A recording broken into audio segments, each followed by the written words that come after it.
మనోరంజని న్యూస్ ప్రతినిత్యం ప్రజలకు. ఒక చిన్న గ్రామంలో ఓ పేద వృద్ధురాలుండేది.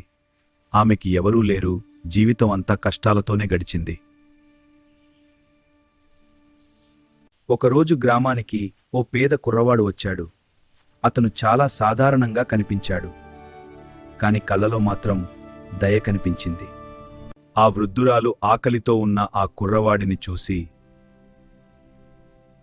తన దగ్గర ఉన్న ఒక్క రొట్టెను కూడా అతనికి ఇచ్చింది.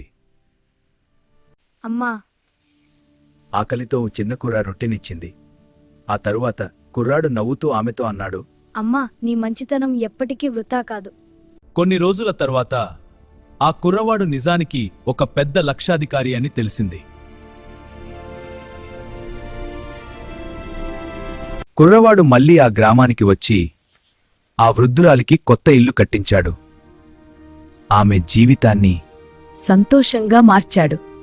కుర్రోడు అంతేకాదు, ఆ గ్రామంలోని పేద ప్రజల కష్టాలను కూడా తీర్చాడు.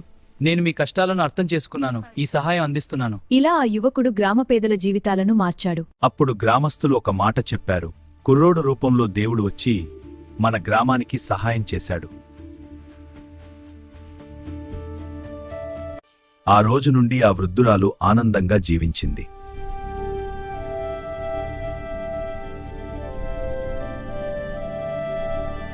మనకు తెలిసి తెలియకపోయినా మంచి మనసు ఉంటే దేవుడు ఎప్పుడో ఒకరోజు ఏ రూపంలో మనకు సహాయం చేస్తాడు. ఇలాంటి భక్తి గానాలు, నిత్య వార్తలు పొందాలంటే మనోరంజని తెలుగు టైమ్స్ ఛానల్ ను సబ్స్క్రైబ్ చేయండి. లైక్, షేర్, కామెంట్ చేసి మీ ఆదరణ తెలియజేయండి.